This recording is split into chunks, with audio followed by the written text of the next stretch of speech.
The report comes out. This from the U.S. Department of Energy and their intelligence agency, that the COVID-19 pandemic, surprise, surprise, the FBI came out with a similar finding of moderate confidence that the virus spread via a mishap from the Wuhan lab. The lab leak theory being the most likely theory now. And remember what was said about you. If you believed a theory like that, you were called a conspiracy theorist, unfounded, impossible. I mean, we have a soundbite from Chris Hayes on MSNBC literally saying that a lab leak is impossible. Of course, this is back in 2020 when that was the going talking point from folks like the Biden team and others who said, you know, you're a conspiracy theorist if you happen to believe this. But they went so far as to declare, and these are not scientists, it would be impossible to have a lab leak. You people are nuts. A lot of people on the right love that phrase, escape from the lab, because it sounds like something from a Marvel movie or a comic book. Both scientists and the U.S. intelligence community agree that this coronavirus was not man-made. That is not a possibility. Well, the Energy Department now joins the FBI in saying that it likely spread via a mishap at the Chinese lab in Wuhan, which the United States, by the way, gave money to over the years. I think, was it $40 million, maybe more than that. So you have right now the Department of Energy, the FBI, and multi-agencies now saying likely source. Now, why is this important? It's important because ultimately the Chinese Communist Party should be held accountable for this. And that's where this is going. Now, you're going to have congressional oversight hearings that are going to address a lot of this, Jordan. And that's important. And our friend Jim Jordan said he is going to get hearings to work through this. This is a very important issue. Look, I take it very personally because I lost a brother to COVID. So I think the Chinese Communist Party, from what I'm gathering, is the responsible party here. There's no question it came from China, no question they gave us misinformation, talking about misinformation committees. Why Fauci, they were so nervous about blaming China because of their financial interest in China. Because it tracked back to them. Yes, it goes back to them paying for what's illegal in the United States to be done overseas, which is gain-of-function research, which we're not supposed to be doing here, but they do it over there, and then we fund it so it's done outside the United States. That's how you make these super viruses that then, if not handled properly, end up in the public and very quickly wreak havoc on the world for years. But they all told us, from the specialist on down to the talking heads, that you were a conspiracy theorist to even consider that. You're not saying, by the way, we're not making the jump that they intentionally did this, which you could make that jump as well, if you'd like, since it's the Chinese Communist Party. They intentionally hid data. And they would not let the World Health Organization in. Right. So they are responsible. But legally culpable is what I would say. Our same American actors like Fauci were telling us that it didn't come from the lab anyway, so why didn't they let us into the lab? I mean, it all made more sense that it was the lab, and is why the Chinese Communist Party was so protective of anybody getting into that lab. I think we got to be clear what happened here, and that is the culpability issue is who is ultimately responsible for the havoc this caused and the deaths that it caused and the impact it had on our families and our kids and our grandkids in school. And at the end, it's the Chinese Communist Party. And now it looks like it was the lab in Wuhan, which is exactly what the initial thoughts were. Our government tried to suppress that. It's a horrible situation, and the government of China, which is the Chinese Communist Party, has to be held accountable to this. And I think there needs to be action taken to affect tariffs and trade, and they need to understand there's a price to pay when you bring a pandemic that costs millions of lives on not just the American people, but across the globe. Ric Grenell, our senior counsel for international and national security, is going to be with us. He'll know about this intelligence report. He was the DNI, Director of National Intelligence. Back with more in a moment.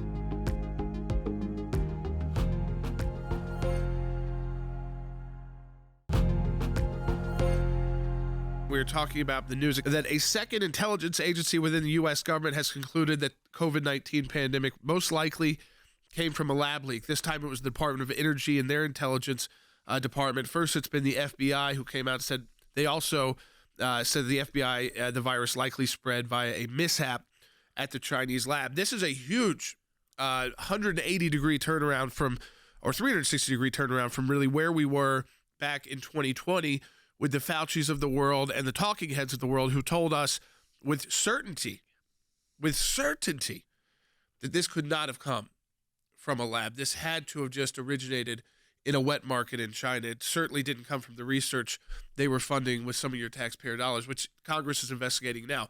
Ric Grenell is joining us. He is our senior advisor for foreign policy and national security. He was the acting director of national intelligence. I mean, Rick, just your overall first reaction to yet another agency within the intel world coming out and saying, you know what, it's likely this had nothing to do with the wet market and everything to do with the lab in China. Look, they already said this. This is a very confusing mess right now. And I will say this: Jennifer Granholm, the Secretary of Energy, is politicizing intelligence. She needs to get a handle on her intelligence community.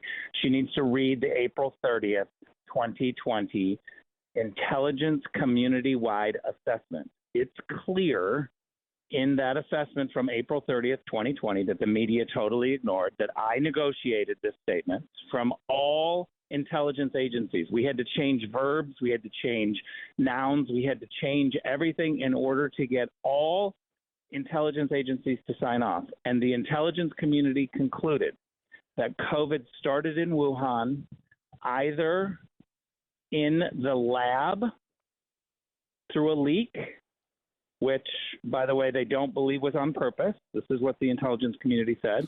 So a mistake lab leak, or a lab animal somehow getting transmitted to a human. And there were differing opinions about whether or not that lab animal was eaten, whether someone touched it. But it all stemmed to the Wuhan lab, either a lab leak by mistake or a lab animal. This is what the intelligence community said on April 30th, 2020. Read the statement. It's still on the DNI website. So, Rick, let me follow that up, because they're saying that they classify these things as moderate confidence, low confidence. But the fact is, even under the low confidence, they said that points to that all the evidence is pointing to at this point that this was a lab leak situation. Now, as you said, there's no evidence right now, as far as your understanding is, without divulging anything you can. Is there any evidence pointing at one way or another whether that lab leak was intentional or not, or is that still pretty much unknown? Well, look, I haven't been briefed on a daily basis for a very long time, so I don't want to go out and say where they are. But let me be clear about one thing. The intelligence agencies always have a level of confidence, but they do not sign on to a public statement unless they agree. And so it's very important for people to understand that we negotiated this IC-wide statement. Right. We had different, more confident words that were taken out by some agencies, right, because they said we can only sign on to what we believe. This document from April 30th, 2020 that I negotiated is a signed-off document by the intelligence community. Why would Avril Haines still have this document on the DNI website? Because it still stands as truth. You know, Rick, I wanted to ask you this because President Trump said this way back in 2020. This is, in March, April of 2020. He was clear about it, and yet the media, the press, the talking heads would not accept it. Take a listen by 23. We're looking at exactly where it came from, who it came from, how it happened, separately and also scientifically. So we're going to be able to find it. And my question is, have you seen anything at this point that gives you a high degree of confidence that the Wuhan Institute of Virology was the origin of this virus? Yes, I have. Yes, I have. So we were being told this in plain sight, and so was the media, Rick, and they still would not buy into that theory. They had to go into the theory that this was an accident, that in a wet market. This was no way it was man-made or created by, created in a lab. Now, look, we were fed a line by the media because we were in the midst of an election. Let's be honest about it. They wanted to create fear and chaos because they wanted to defeat Donald Trump. And they saw this as a way to start sending ballots to people, telling them to stay home, and we'll just send you a ballot in the mail. That is literally what their strategy was when they saw this. I'm sorry that we don't have enough media in Washington, D.C. to ask Jennifer Granholm what's changed from April 30th. There is only one thing that could have changed, and that is the intent, because that statement is clear that COVID started in China, it started in Wuhan, and it started by an accident because that is what the intelligence community on April 30th believed, Rick, that it was an accident. Rick, let me take it to the next step because I look at this thing from a legal perspective on culpability and liability. Here's one thing we do know. An organization I have no confidence in, World Health Organization, said China is not cooperating with access and data, that they're keeping that data away from the World Health Organization, which just tells me that this is, and as we've suggested, that this is China's culpability here is clear one way or another. They are the ones liable for what wreaked havoc on the rest of the planet. And like I said, I lost a brother to this disease. Let me be very clear. We've always known since the early days of COVID. Remember, I was acting DNI in the early days of COVID when it first came onto our radar. The reality is we always knew that the Communist Party in China was in charge and covering this up. We know this. I can't go into all of the proof and all of the intelligence, but there is not a single person with a top secret security clearance that would ever say that China did not cover this up very aggressively. And many American politicians fell into their trap, and they had to have defensive briefings by the FBI to say, wake up, you're being used by China during this COVID process. This is a reality. Anyone with a top secret security clearance will tell you this. I urge people to go to the DNI website and find the April 30th, 2020. I've tweeted it out, the statement. It's very clear Jennifer Granholm is manipulating intelligence, and some reporter in Washington needs to ask her, why did the Department of Energy sign off on the statement on April 30th, 2020, and now you're pretending like something's new? We had entire IC-wide agreement about Wuhan. You know, this to me, I think it's very telling, Rick, because it does confuse people because on the one hand, we're told this is what we kind of believe, this is the assessment. Then we're told like it's breaking news, the same assessment, and it's the reasoning behind it. I think that's what people try to figure out is what is the purpose of another agency in Washington saying what the FBI said to the public and coming out yet again? Why? And isn't that the role of what your job was for people at DNI is to put all these intelligence agencies together so that when they speak with a voice that is singular, especially on issues that's so huge, not just to the U.S., but the world. Let me push back a little bit on that, Jordan, because it's incredibly difficult to get an intelligence community-wide assessment. We have too many intelligence agencies that just stick to certain things, for instance, at the State Department or in other places. Those intelligence officials only kind of think of it as their cone. And so when you ask them to comment on the assessment when it comes to something like COVID, many of them will say, well, we don't monitor that. We're not saying no. It's just that's not something that we can sign off on. We had to be very careful on how we got the intelligence community assessment wide. Let me just finish with this. People need to be very sophisticated about the intelligence community. When you see an IC-wide statement, that is all the intelligence agencies agreeing that is a very big deal. When you see raw intelligence, that's untested. That's something that we don't know is actually true, but somebody might have said something. It can be gossip. It can be a foreigner saying something that's wrong, but we heard them say it. And so this is the problem with leaks, is that anonymous leaks for partisan purposes go to reporters. Reporters report things that are untested, unverified, not IC-wide. To get the intelligence community, IC, to get the entire IC community to agree to something is incredibly difficult. Rick, we appreciate it. Thanks for being with us as always. And by the way, U.S. State Department cables written in 2018.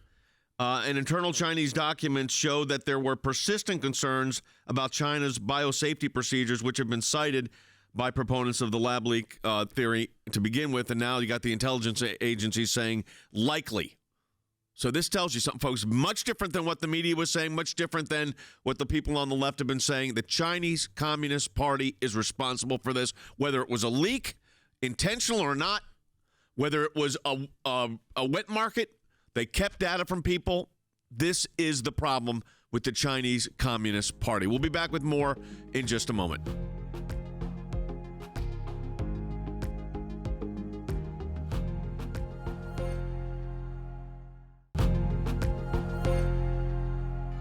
All right, welcome back to Sekulow. We are joined by former Secretary of State and CIA Director Mike Pompeo, a senior counsel for global affairs at the ACLJ. I want to get right into the Secretary Pompeo because now we've heard from a second intelligence agency within the U.S. government, the Department of Energy, and this is coming out at an interesting time, too, about reasons why, but has concluded that the COVID-19 pandemic stemmed from a lab leak, and that came from their intelligence sources. That kind of follows the FBI that came to a similar assessment, which was very different than what we were being told by the government and a lot of talking heads in the science world early on that said it was basically impossible. What's your reaction to the news of this latest DOE assessment? Well, Jordan, they're getting close to getting right. As I have said since, I think it's March of 2020, the almost certain location that this virus began was in the laboratory, the WIV laboratory in Wuhan, China. I think that the Chinese Communist Party government knew about this since at least the fall of 19, and they covered it up in all the ways that we seem to have forgotten. But to have the Department of Energy come out and say that it's good, the State Department under my leadership made a lot of the evidence available in the public. It is pretty clear, Jordan, that while nothing is certain with respect to this because the Chinese covered it up, it is almost certain that this virus began in a laboratory in Wuhan, China, and then was sent around the world at the direction of Xi Jinping. You know, Mike, you tweeted out yesterday that there was always enormous evidence that the Wuhan coronavirus leaked from the Wuhan labs you just discussed, and I'm glad the Department of Energy recognizes reality. It's past time to make the CCP pay. I have been saying that same thing. We have a trade situation with the Communist Party of China. They own a lot of U.S. debt. They wreaked havoc on the United States and the rest of the world, for that matter. Making them pay looks like what, in your view? What would that look like? So it's hard to, that's a very important point. It's hard to put it in isolation, but think about the lives lost and the billions of dollars destroyed, not only here in the United States, but around the world. The Chinese Communist Party should be on the hook for that. Yep. There are mechanisms by which, you know this. You've litigated things much like this before at the ACLJ. I'm sure you guys are thinking about it now, too. So there are tools to do that, but it first and foremost takes a U.S. government that is prepared to do what I talked about in that tweet, which was lay out the evidence publicly, the things that we know about how this escaped from the lab. And so there is a compensation mechanism. There are tools that we can impose real costs on them. The Biden administration made an enormous mistake by re-entering the World Health Organization, Yep. the very international group designed to prevent pandemics that came out and said the Chinese are doing a great job. It seems like so long ago. You know, they said, hey, Xi Jinping's doing a great job, while millions of people now have died as a result of the decisions that the Chinese Communist Party leadership made. You know, it was I just want to follow up on that if I can, and that is when you all were in office, I had conversations dealing with this issue of compensation to the United States and like you said, in the rest of the world for the havoc that this brought. There were multiple mechanisms which can be utilized in international tribunals, among other things, that could have really had an impact on this. This administration, Mr. Secretary, doesn't seem to be so interested in that. Now, hopefully we get a new administration in a couple of years. It's not too late. There's no statute of limitations issue here. Would you take direct action if you were calling the shots on this? 100%. It's decent. It's moral. It's right. It will also benefit the world and the American people by reducing the risk that this will ever happen again. We shouldn't forget, Jay, that lab that we're all talking about, it seems like history, it's still open. It's still engaged in the same kind of research. I hope there's no American money, as it appears that there was, to do gain-of-function research there. So I hope we've gotten smarter about that. I don't know what the State Department is doing. But the reason one goes after this, the reason that you want to make clear that the Chinese Communist Party has to be held accountable is not only to recompense those who were harmed, but to deter them from doing this again. They're still at it. They're still engaged in these programs. It is just a thread in the cloth, right? They flew a balloon over us. You could go through the list. Chinese Communist Party presents a real danger, and we have to hold them accountable on every front. Yeah, going to that, I want to switch to China and their role in Ukraine. So they put out a 12-point peace plan. We are continuing to send military aid to Ukraine, but we have seen nothing like that from the U.S. government publicly, at least. A plan to how would this come to a conclusion. But what do you think about and how the world is viewing, I guess, China's attempt at being peacemaker, if you will, and trying to be a major leader on the world stage. You sound appropriately skeptical there, Jordan. Look, this peace plan is no more than a Russian propaganda document. It calls for an immediate ceasefire, gives Putin the time to rearm, rebuild, and to continue his efforts. The Chinese are not remotely serious at this, and worse, this iron triangle between Russia and China and Iran now appears to be strengthening. Weapons going back and forth, energy being transferred from these places.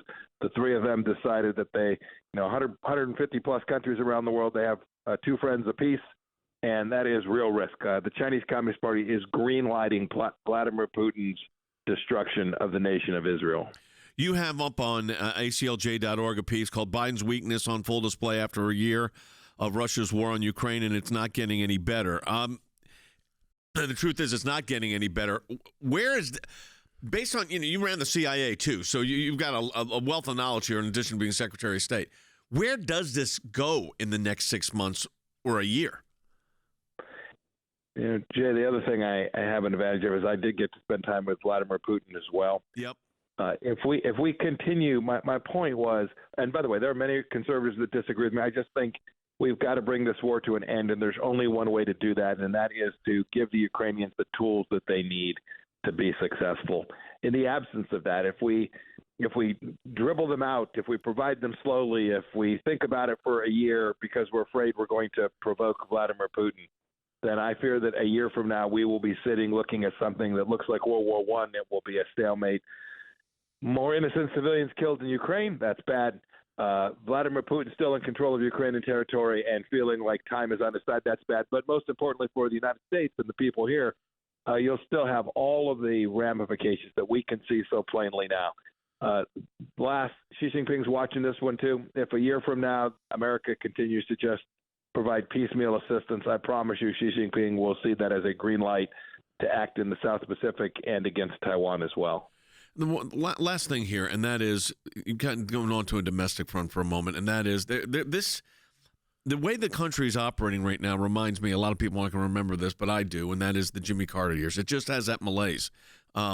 Stock market erratic, inflation high, unemployment low, which is good that unemployment's low, but job salaries are not keeping up with inflation when it's up at 8%. There is this general sense of frustration. I mean, you saw a majority of the Democrats polled do not want Joe Biden to run again. So politically, how do we recharge with optimism going forward for the generation that's behind us? The good old-fashioned way.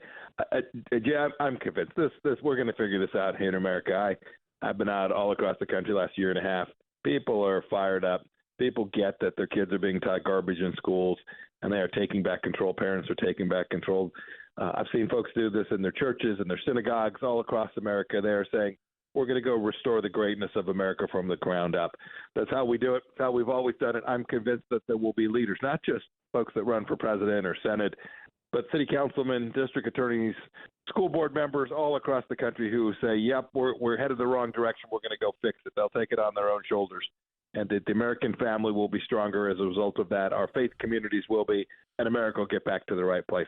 I'm very confident of that, Jay. Yeah, very good. As always, former Secretary of State Mike Pompeo, Senior Counsel for Global Affairs, great insight. Great to have you on the team. Michelle is calling in from California online too. Hey, Michelle. Hi, thank you. Sure. I have a comment and a question.